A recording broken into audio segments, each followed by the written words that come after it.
তো গাইস দেখো আজকে আমার দিদি সকালবেলা রাখি পড়েছে, তোমরা আগের ভিডিওতে দেখেছো, ওর ভিডিও তো দেখেছো, আমার ভিডিও তো দেখেছো।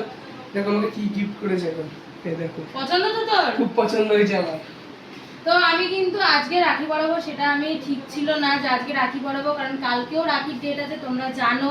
এর জন্য কিন্তু আমি ভেবেছিলাম যে কালকে রাখি পরাবো, কিন্তু অনেকে বলছে যে আজকে পরে দিতে, তারপরে কালকে ধরো 8টা ছেড়ে যাবে, ওরাও আসতে পারবে না অত সকালে, তাই কিন্তু আমি আজকে রাখি পরিয়েছিলাম, কিন্তু গিফটটা আজকে রাতে আনার কথা ছিল। দেখো কত সুন্দর লাগছে। তো সকালে লাইট জ্বলে এখান দিয়ে, এই দেখো লাইট জ্বলে আবার।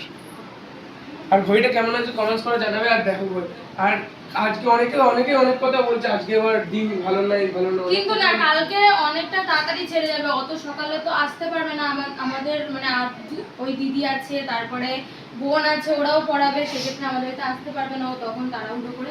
ওই জন্য আমি আজকে রাখি পরিয়ে দিচ্ছি। অনেকে বলছে আজকে পড়ানো যাবে, অনেকেই পড়িয়েছে, অনেকে পড়িয়েছে, আবার অনেকে অনেক মন্তব্য করছে এরকম পড়াতে নেই, আজকে দিন ভালো না, যে যেটা মানে আর কি। আর গিফটটা কেমন আছে কমেন্টস করে তোমরা জানিয়ে দেবো। আমার তো খুব পছন্দ গিফটটা, তোমাদের ভালো লাগছে না কমেন্টস করে জানিও, ঠিক তো?